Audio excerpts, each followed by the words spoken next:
guys, I gauntlet is 8 miles, up 7% grade, up to 11,158 feet above sea level. Cool. It's the world's toughest towing test.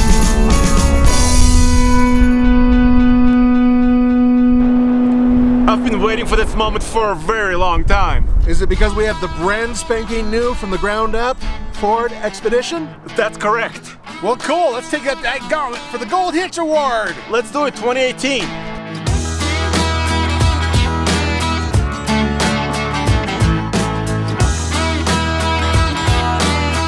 Hey, Mr. Truck, come over. Okay. Look, it's supposed to be very easy to take this hitch cover off.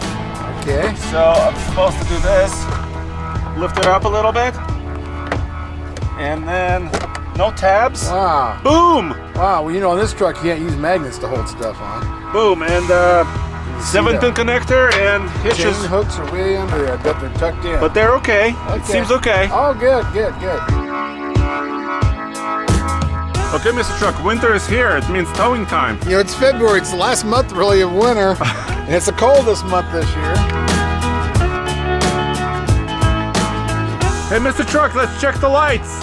Okay? Okay. Nice, the lights are working.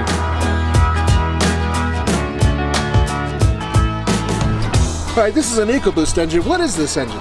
Well, it's a 3.5 liter twin turbo V6 that's shared with the F-150. Yeah, but this is a high output one, right? Yeah, this is a Platinum Expedition, which means they turned up the power just a bit. How much?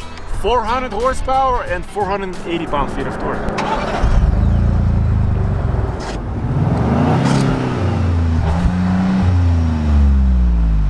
Now this is hooked up to the 10-speed automatic transmission.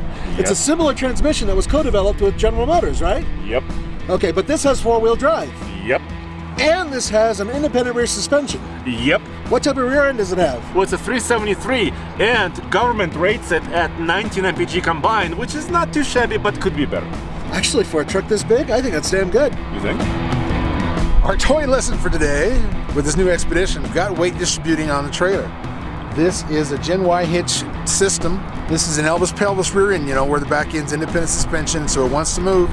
Now we're pulling a CM cargo mate trailer, 20 foot long, 8 feet wide, with our water totes in there and a few blocks, so we get our weight to 7,000 pounds. It does very well.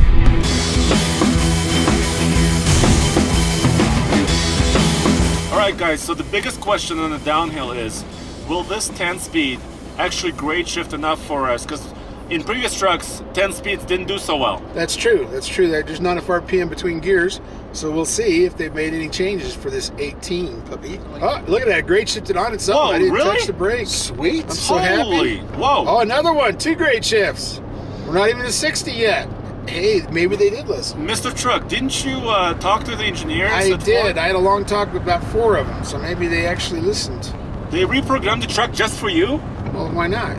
Well, it's for everybody, Who else right? would they? Oh, yeah. I mean, other people drive these things too. Okay, we're staying right under 60. Now it's hitting 60. Oh, the massaging seat's coming on. I can't talk right now. Wait. Why are you distracted? Why are you distracted? We're not manually shifting on the way down or up. And the reason for that is we want to compare the systems, the software, and the hardware of the truck. So without the weight distribution hitch, when we put the weight of the trailer on the Expedition, it squatted 2¼ inches. But then we added the bars, the weight distribution bars, and the whole truck came up about 3/4 inch. So we could tell exactly that the hitch is doing its job, and we're relatively level. By the way, guys, did you know that this dash layout is a Super Duty layout? Oh, it did is. you know that? It's nice. Oh, they all look the same now. The 150, the 250, and these. Yeah. What's different about them? I don't know if you... Not much. It looks like a truck. Oh, this is great. Look at it. It's just holding right around 58, 59. I love this control. We're going to level out, guys. Yeah, and so this is calibrated the way we tested at our speed, which is a dangerous speed, 50 to 60, not that 40 to 50 crap that a lot of these things have grade shifting in it. You need it at the higher speeds where you don't want to use too much brake. You want to use transmission. Exactly. So this is just right. No, well, guys, I'm beside myself, but I think there was one brake application. I think you're right. One. Very good control. Oh, my goodness. All right, well, let's get some fuel and let's go climb the mountain. Awesome. We'll see how good it does uphill.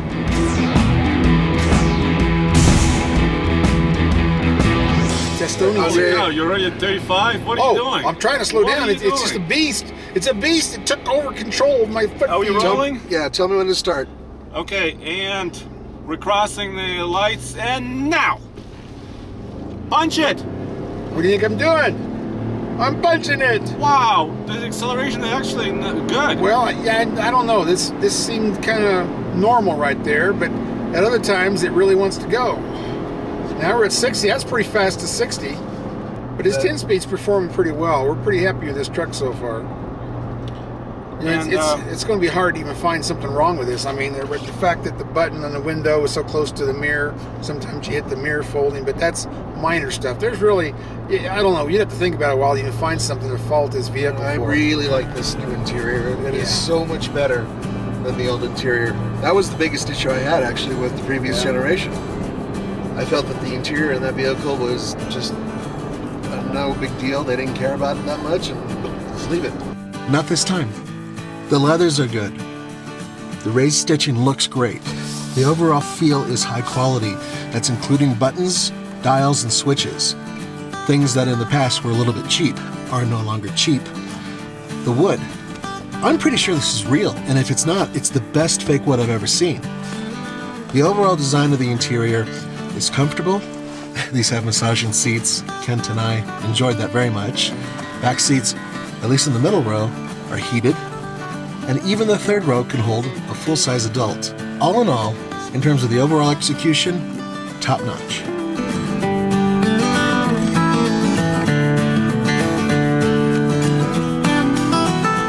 Are you wide open right now? No, I'm just putting along. I'm having a hard time staying at 60. Wants to go above. Well, what gear are you in? I'm in 6th. So I got all those overdrive gears to go. Wow. So, you know, I really like that Ford shows you the exact gear you're in always. Yes, that's very They're one helpful. of the few companies that do. Yeah. Yeah, no, it's good. It's just hard to hold this thing back at 60. I think we ought to let it run. But it's interesting, it's kind of going between 6th and 5th, huh? Well, it stays in 6th more than it does 5th, but it really hasn't even tried the overdrives. So it's, you know, it knows that it needs the RPM, and we're only running 3,000 RPM. If it can do this run at 3,000 RPM, it saves you some fuel. It's got good acceleration from that point. It's not like you got to spool up. And these turbos, you know, they're quick spooling. One's a little bigger than the other. So this one actually accelerates very fast with that turbo situation. I would put the Miron Expedition somewhere between the GM trucks and trucks like the Toyota Sequoia. The GM mirrors are much smaller. This is a medium-sized mirror. Of course, the Toyota Sequoia had the biggest one, but we're using this extra helper mirror to look around this 8-foot wide trailer, and it helps a lot.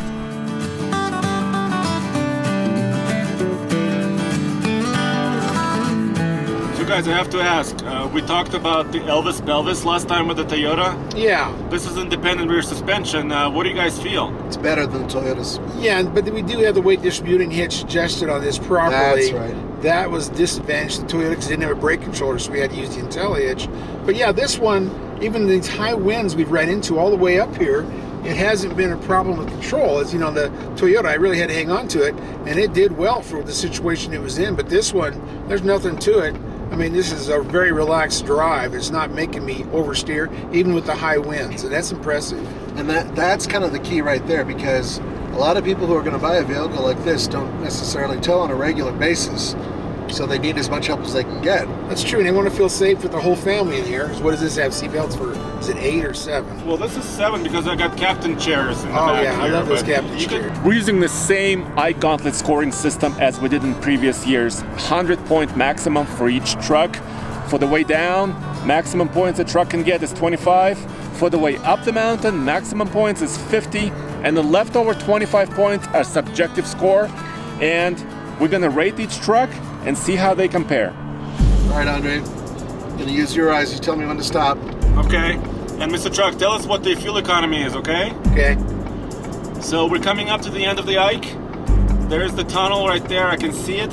And I'm going 60 miles an hour up in the steeper parts. And not wide open, right? No, I've got more than half throttle left. Like I say, if you let me let this thing go, we'll get up over 80, I'm sure. Okay, and now. 7 minutes, 58 seconds. 3.8 on the fuel mileage. All right.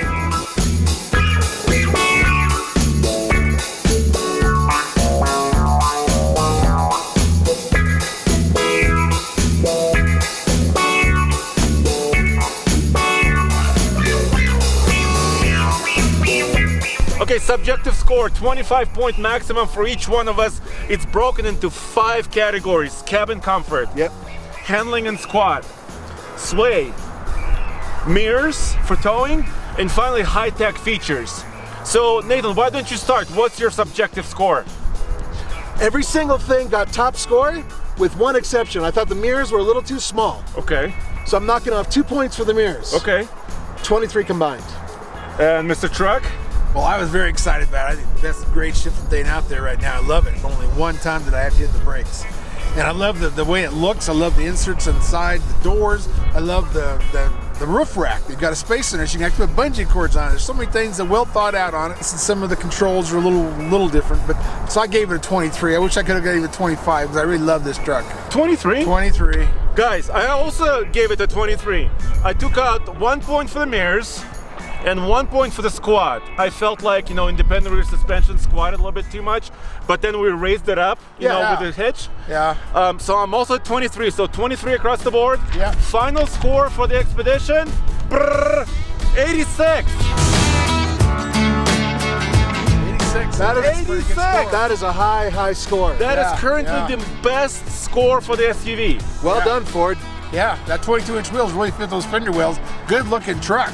I mean, very little to fault it for. My mind is blown. Can we take it off road now? Yeah. Yes. Well, it's got 22s. So, What do you guys think? yeah.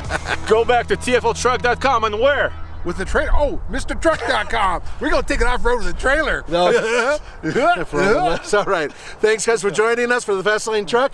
This is Andre. Frozen Mr. Truck. And Nathan, we'll see you next time.